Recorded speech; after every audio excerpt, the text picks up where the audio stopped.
This section of the blood chapter is going to consider the formed elements, or the cellular component of the blood. The formed elements are the cellular component of the blood. Now, blood, again, is a connective tissue, which means that it's about the balance between the cellular components and the acellular or extracellular components. And in this section, we want to concentrate on those cells. They're made in the red bone marrow. They're formed specifically for the blood, and that's where the name formed elements comes from. This table from the book lists the different types of formed elements and gives some specific data about each one. Definitely use it as a resource to understand the different parts of the cellular component of the blood. But I want to remind you of one thing. And that is these numbers that I gave in the previous section about the components of blood. The numbers here don't conflict with what the book gives. It's just these are more round numbers. Red blood cells, 5 million within a microliter of blood, platelets, 250,000 within the same volume, and white blood cells on the upper end for healthy individuals, 10,000 per microliter of blood. The nice thing about these very round numbers is that they lead to a simple ratio showing that for every platelet there's 20 red blood cells, or for every white blood cell there's 500 red blood cells. So keep these in mind, although the specific numbers given in the book are certainly accurate and shows the ranges of things, but this kind of summarizes the numbers a little bit more neatly, I think. To begin thinking about the formed elements, we want to consider how they're formed. And that's a process called hematopoiesis, which basically means the forming of blood cells. This takes place in the red bone marrow, where there's a population of multipotent stem cells known as hemocytoblasts. They divide through mitosis, giving rise to a replacement stem cell, and then another cell that will go through one of various lines to create a specific type of blood cell. Now, these processes are all under endocrine control. There are hormones that lead the process from step to step. To begin with, the initial stem cell is told to become either a myeloid stem cell or a lymphoid stem cell. The lymphoid stem cells are specifically going to give rise to lymphocytes, of which there are a few types. And then myeloid stem cells will give rise to everything else. Myeloid stem cells will get other hormone signals which will tell them to become platelets eventually, or red blood cells eventually, or one of the other types of white blood cells. For example, the hormone erythropoietin, which is abbreviated EPO, released from the kidney will stimulate the production of red blood cells. Erythropoietin causes erythropoiesis to make erythrocytes. That's how those words are related. The myeloid stem cell will become a proerythroblast, which will become the reticulocyte, which is essentially a red blood cell that still has its nucleus. And then it ejects its nucleus and moves into circulation. To discuss the cell types in blood, we're going to concentrate on the red blood cells. The white blood cells we'll mention at the end of this section here, and then platelets will actually come up when we're talking about blood clotting. Erythrocytes, or red blood cells, have a very distinctive shape. They are what are called biconcave discs, meaning that they're a disc that's concave on either side, sort of like a donut that hasn't had the donut hole completely removed, or something like that. It's a structure that helps increase the function of the red blood cells, which is to carry oxygen, and the diffusion of oxygen in and out of these cells is helped by this shape. It's sort of the most efficient use of the shape of the... They tend to be about 8 micrometers in diameter, which establishes basically how big most blood vessels have to be. A blood vessel that's smaller than 8 micrometers in diameter isn't going to be able to accommodate red blood cells and therefore isn't going to be able to deliver oxygen to tissue. There are some vessels that are that thin. They're very rare and they're usually not very long. Red blood cells are basically just cell membranes chock full of proteins, partly the cytoskeleton to maintain the shape, and then hemoglobin to help with that oxygen carrying. There's nothing else in them. They don't have organelles. They don't have a nucleus. And I mentioned just a little bit ago that the nucleus is removed from the reticulocyte before the mature red blood cell moves into circulation. Without a nucleus or organelles, they're not capable of reproducing on their own. They don't go through cell division. Instead, old red blood cells are cleared out of the system and new ones are made by the red bone marrow. There's probably roughly about 280 million hemoglobin molecules in one red blood cell. I mentioned that they lack organelles before, but it's important to mention that they don't have mitochondria. Mitochondria are for making ATP, but they require oxygen to do that task. And so without mitochondria, red blood cells don't use the oxygen that they're making. What ATP a red blood cell might need, which isn't going to be much, but every cell needs a little bit, will be made strictly through glycolysis. So it's a low-yield way of making ATP, but it doesn't require oxygen. The function of red blood cells is largely to carry oxygen.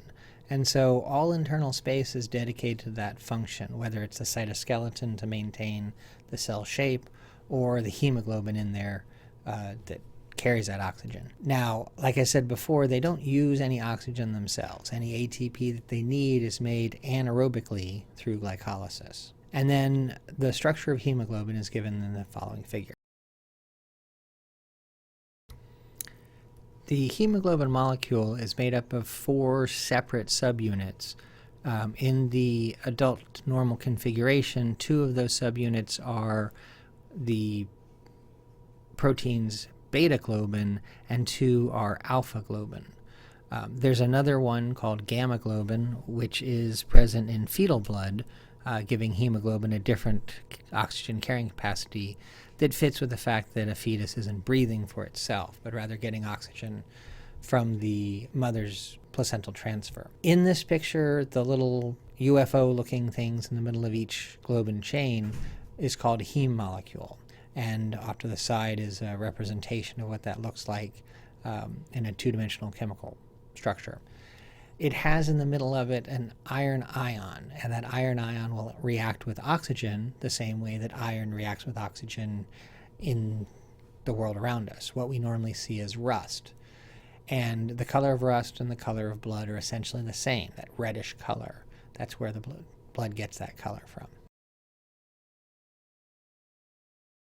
A well-described condition that's related to the genetics of hemoglobin is called sickle cell anemia.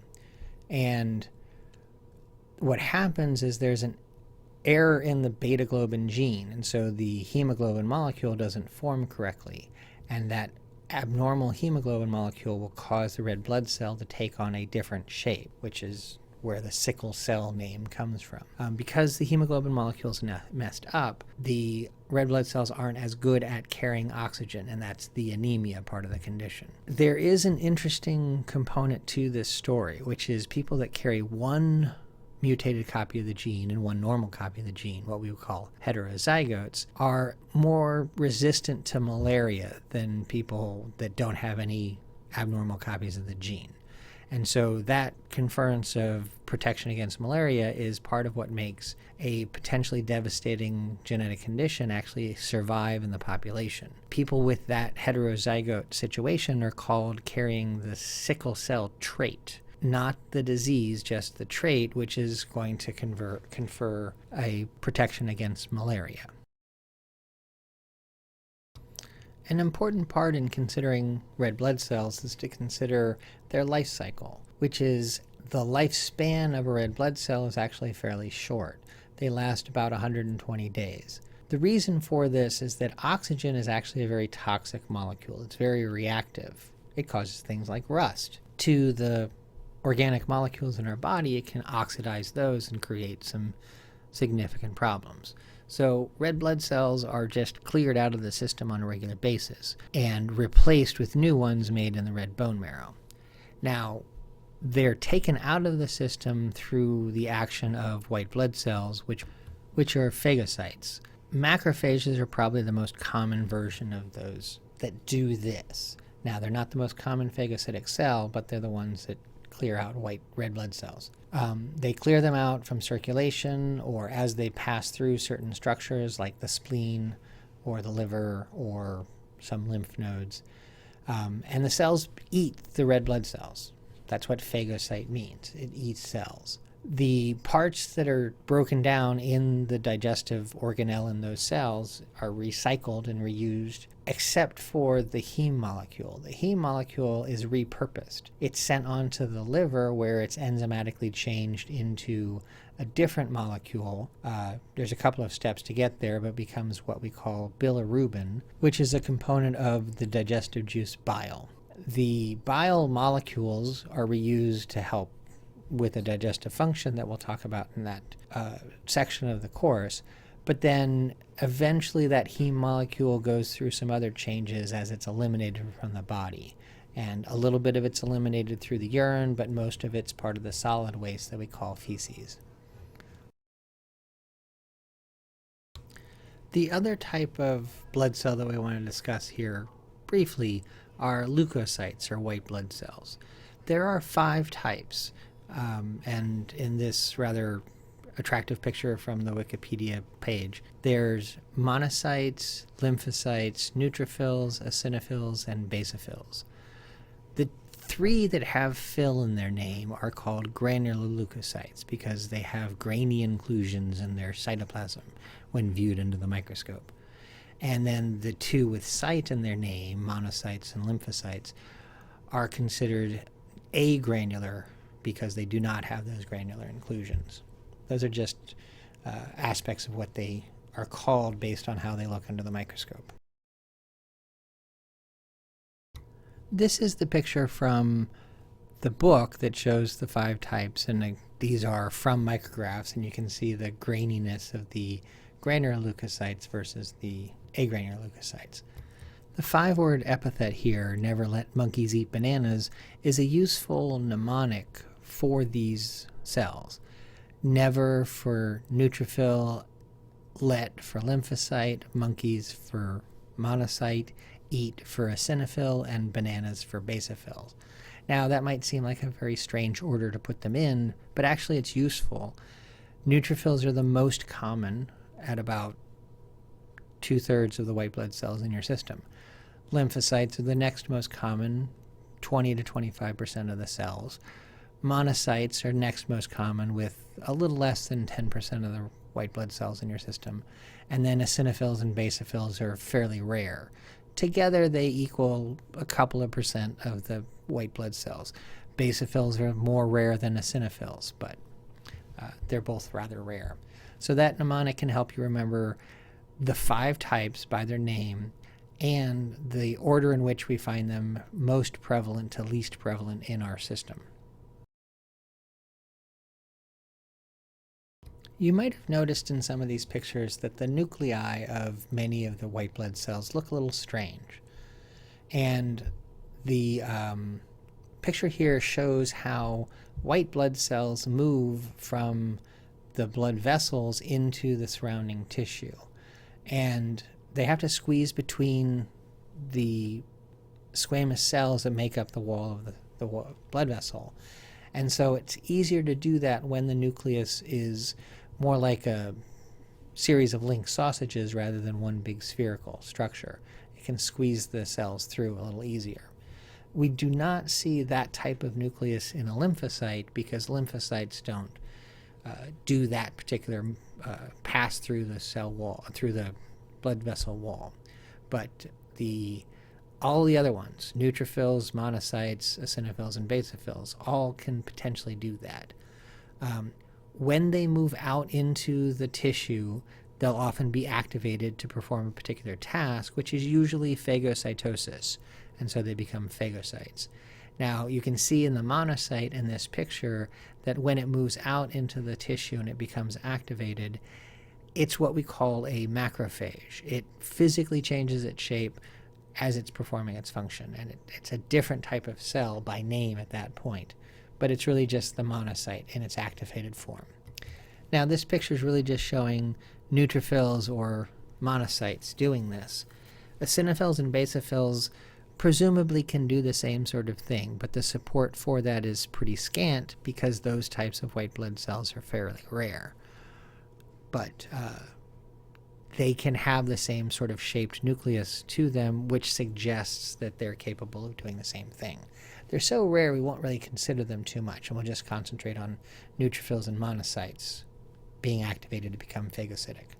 And we'll talk about that more within the immune system chapter. Consider this question. When you feel that you've reached an answer, hit the next button to go into the next slide, which will reveal the correct answer.